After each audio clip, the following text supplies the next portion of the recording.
Welcome in to Steelers Talk Yinzers. My name is Jack Sperry, and today on the Steelers Talk Live show on Wednesday, I am answering your questions on the Pittsburgh Steelers. And if you're watching this video and it's not Wednesday, that means you're not watching it during the live show, but that's okay, because if you want to get your question on the next Steelers Talk Live show, you can do that right now by sending in a super thanks. So YouTube has this new feature. It's called Super Thanks, and it lets you donate to shows outside of live videos. So what you do is you find that heart icon with the money sign. That's the thanks icon. You send in however amount that you want along with your question, and we will make sure that you get your question on next week's live show, and you're going to get a special shout out on next week's show.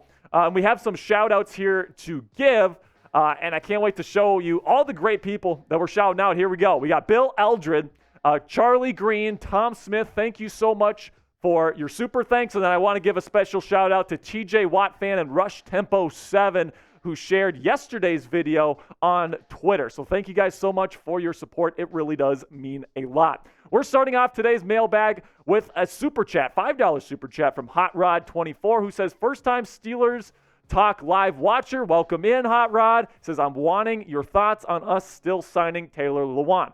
Now, I think that, you bring in Broderick Jones for a reason. You haven't cut Chuck for yet.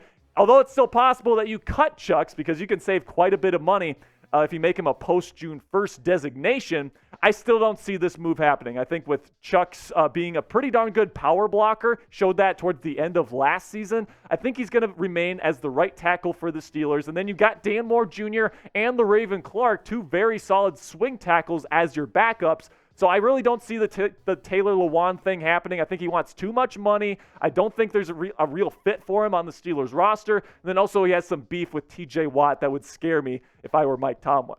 Then we got Brian Love with a $20 super chat here saying, Real One, OG subscriber. What's up, Chugs and Sperry? How we feeling about signing Alfonzo Graham? I think he'll be back up.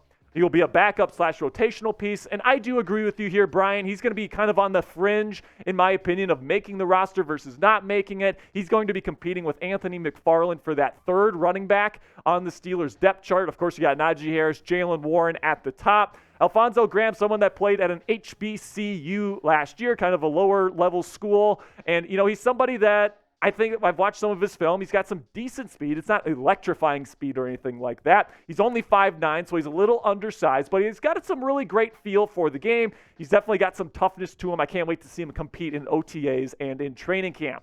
Then we got $20 super chat from Not Webb's World 1 here, who says, doesn't it make more sense to cut Mitch or Mason to save more money because Witherspoon has more use to the team than those two? If we want Kenny to make the leap, why keep one of those quarterbacks who won't play? Is this one go longer? Who play instead of a cornerback with experience?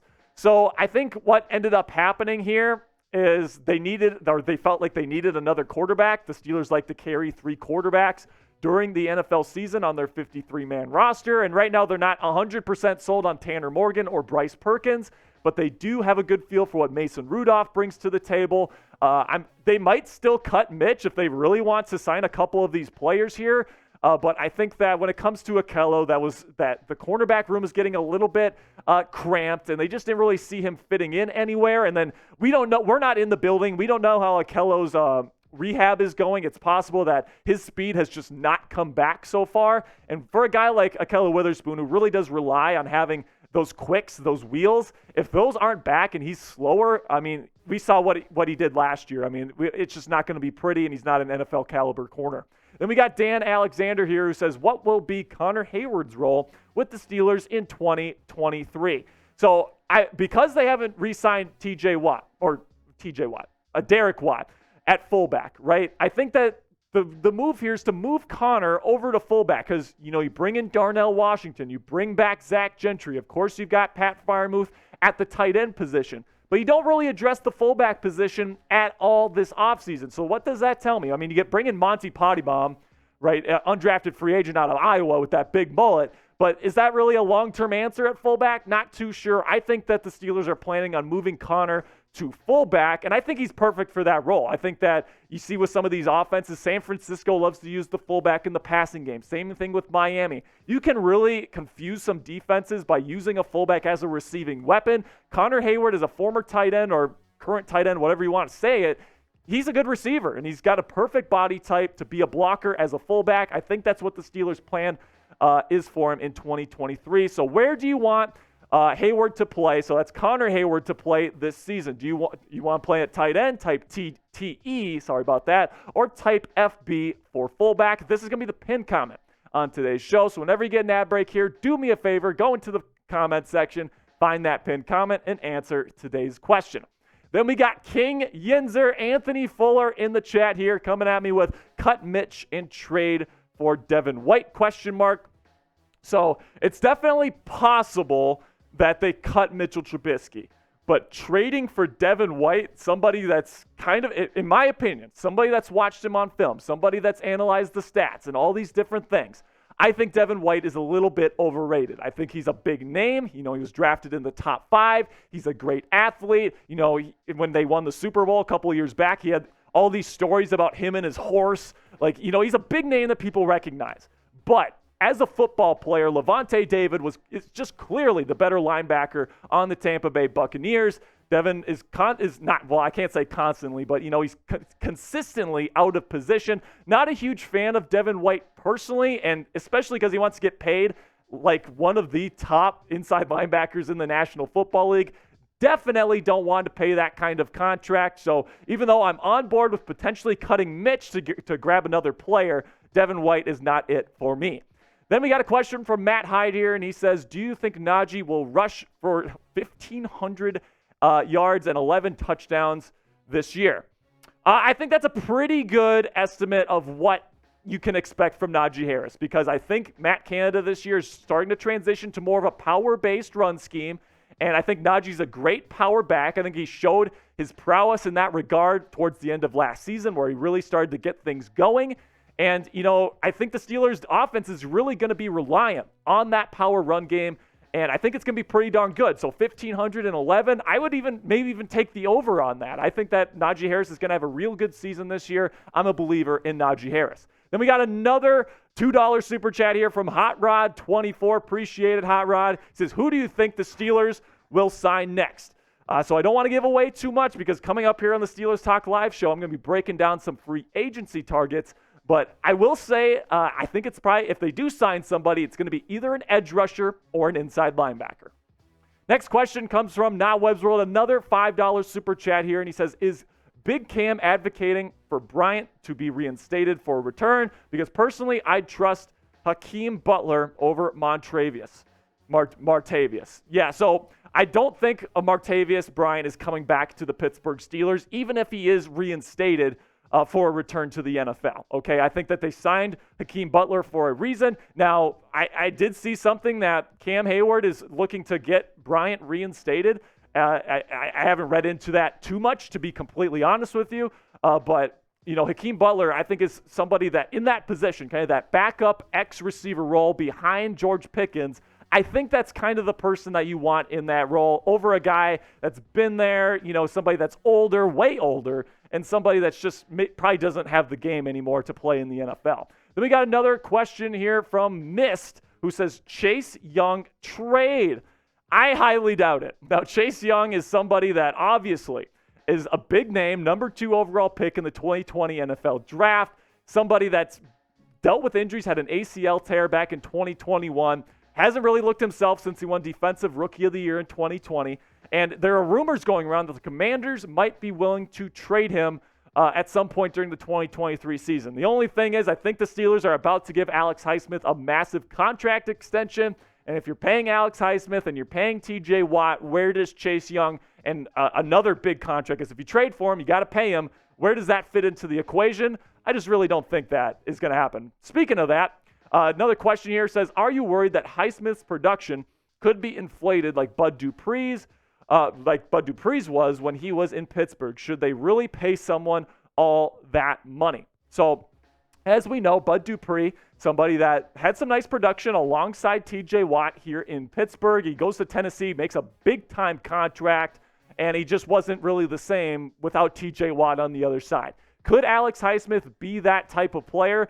100%. He could be. But the reason why I think that you pay Alex Highsmith here is because, like, with TJ Watt and Alex Highsmith on the field, the Steelers' defense was arguably the best in football last season. You look at the numbers from last year. When those two guys are in the game, the defense is racking up interceptions. They're getting sacks. They're getting after the quarterbacks. They're racking up pressures.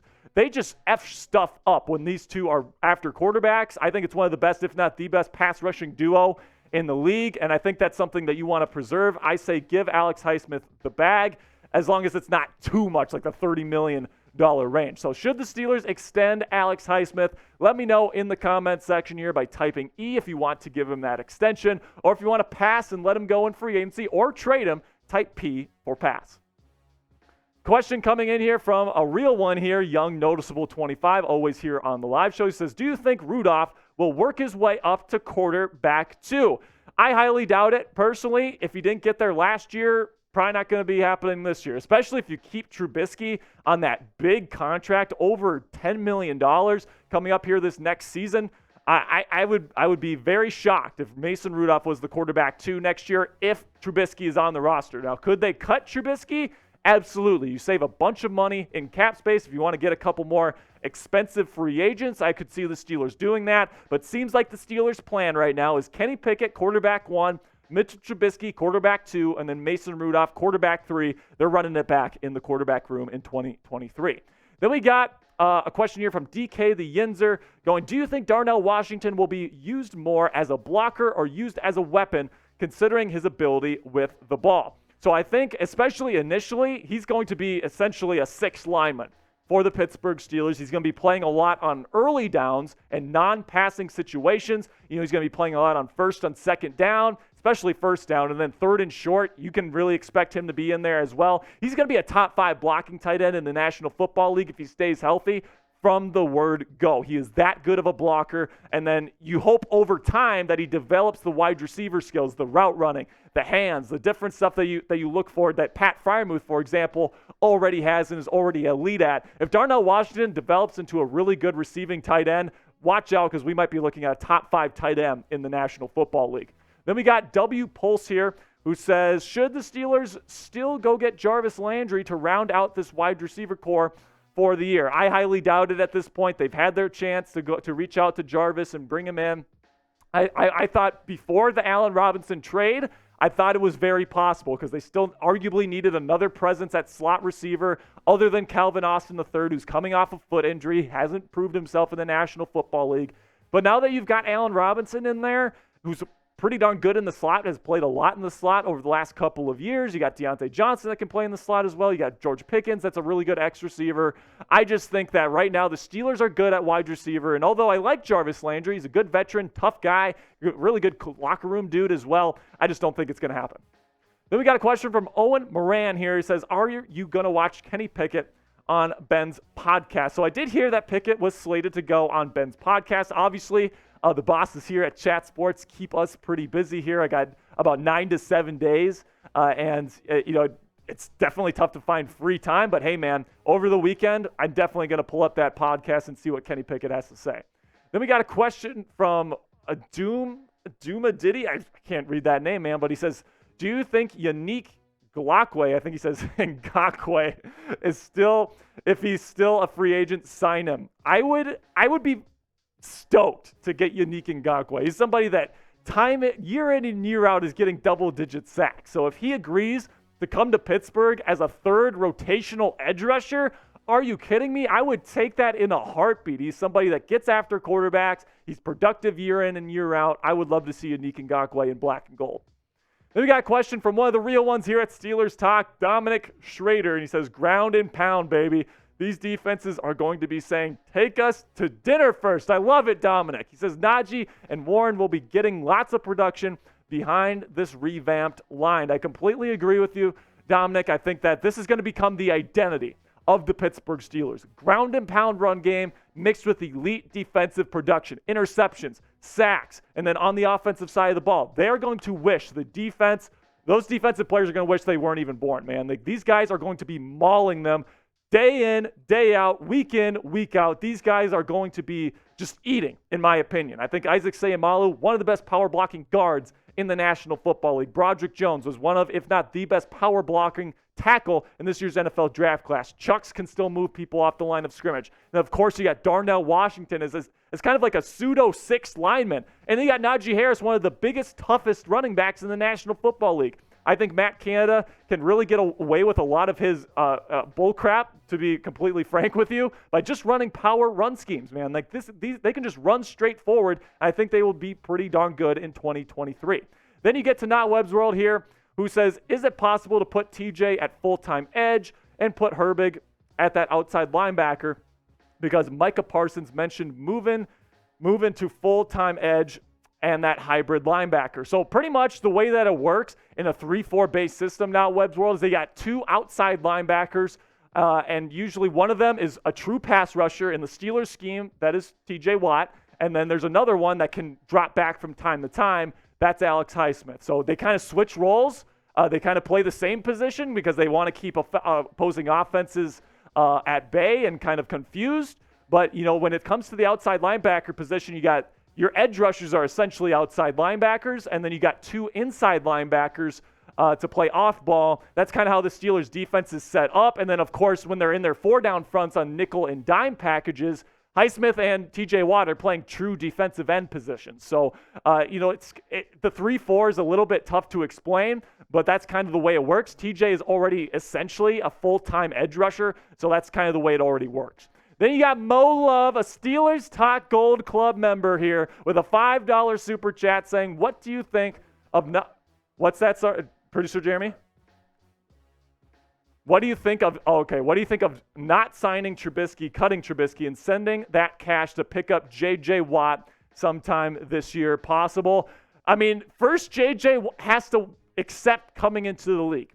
And it doesn't seem like he wants out of retirement. He said earlier this week on a podcast that he's not coming to the Pittsburgh Steelers in 2023. He shot down those rumors. So as much as those are fun to think about, with TJ next to JJ just absolutely wreaking havoc on opposing quarterbacks, it does seem like a pipe dream at this point. If you're getting rid of Trubisky, it's probably to sign a different player other than J.J. Watt. That's going to be it for today's mailbag, guys. I really do appreciate all the real ones that made it to the end of today's show. Make sure you go follow me at Jack_Sperry on Twitter for additional Steelers news and rumors content. And as always, here we go, Steelers.